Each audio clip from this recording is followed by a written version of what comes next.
저는 살면서 만난 친구나 연인이랑 진짜 끝까지 갈 거라고 생각했어요. 그리고 떨어지지 않으려고 핸드폰 붙잡고 연락에 집착했던 것 같습니다. 사람뿐만이 아니고 물건도 마찬가지입니다. 이 물건은 내가 죽을 때까지 소장하려고 했는데 어느 순간 중고나라에 판매글을 올리고 있는 저를 볼 수 있었습니다.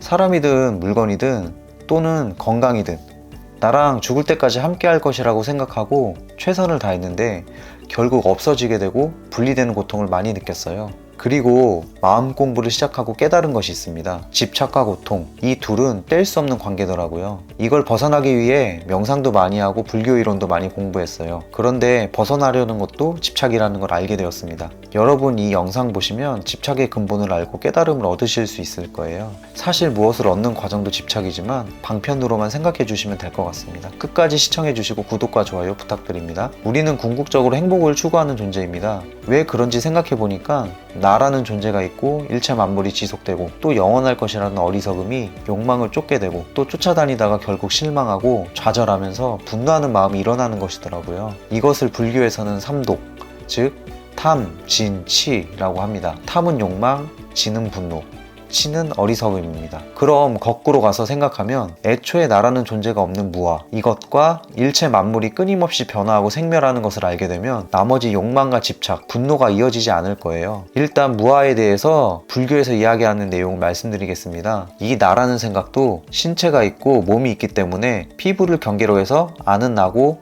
밖은 내가 아니라고 생각하시는 분들이 대부분일 거예요. 우리는 내 신체가 있고 마음이라는 것이 고정되고 변하지 않는다고 생각하기 때문에 자아가 생기게 됩니다. 그런데 당장 20년 전 고등학교 동창생을 우연히 보면 와, 못 알아보겠는데?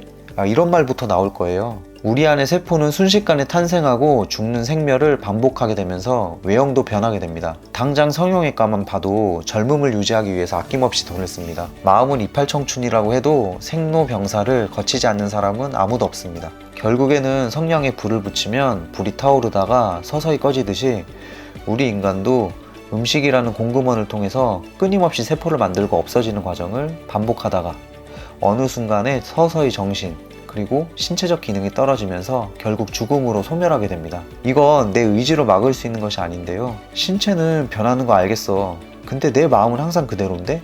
마음이야말로 신체보다 더 빨리 변합니다. 금연과 다이어트를 결심해도 작심삼일 실패하시는 분들이 많이 계십니다. 사랑했던 사람이 어떤 계기로 원수가 되기도 하고 돈 때문에 평소 하지 않았던 생각까지 하게 되죠. 색, 수, 상, 행, 식의 5온으로 구성되어 있는 인간은 그 어떤 것도 내 마음대로 통제할 수 없습니다. 이것이 부처님이 설하신 무아의 언어적인 방편입니다. 생물도 그렇지만 사물이나 현상도 고정되지 않고 끊임없이 변합니다. 모든 전자기기도 최신형으로 나오지만 결국 수명을 다할 것이고요. 산도 사계절에 따라 끊임없이 변화하고 있습니다. 영원히 내 것이라고 생각하는 사람관계, 돈, 현상, 명예도 살아있는 동안에 잠깐 생겨났다가 사라지는 것들입니다. 생멸에 대해 깨닫게 되면 영원한 것은 없기 때문에 집착하지 않게 됩니다. 어차피 결국 소멸할 거기 때문이에요. 근데 살아가는데 돈은 꼭 필요하고 많으면 많을수록 좋지 않아?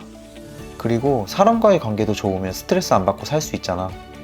이렇게 말씀하시는 분들도 계실 거예요. 네, 맞습니다.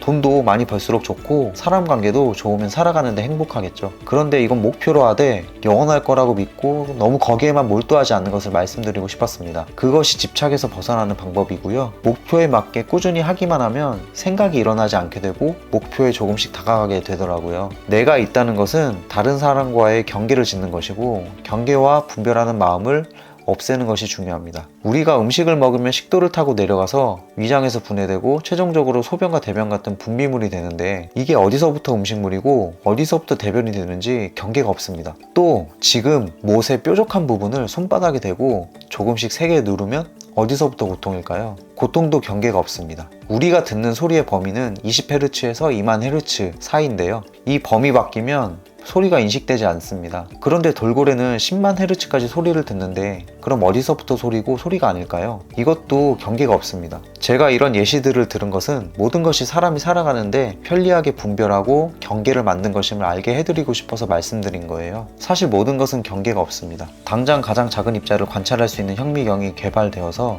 그걸로 본다면 공간, 사물, 생명체 전부 입자로만 보이기 때문에 경계가 보이지 않을 거예요. 본래는 색즉 시공, 공즉 시색이라는 말이 이 의미를 함축한 것이에요. 있지만 없고 없지만 있다. 사실 크고 작은 것도 비교할 대상이 있어야 알 수 있습니다. 내 키는 175인데 큰 편일까요?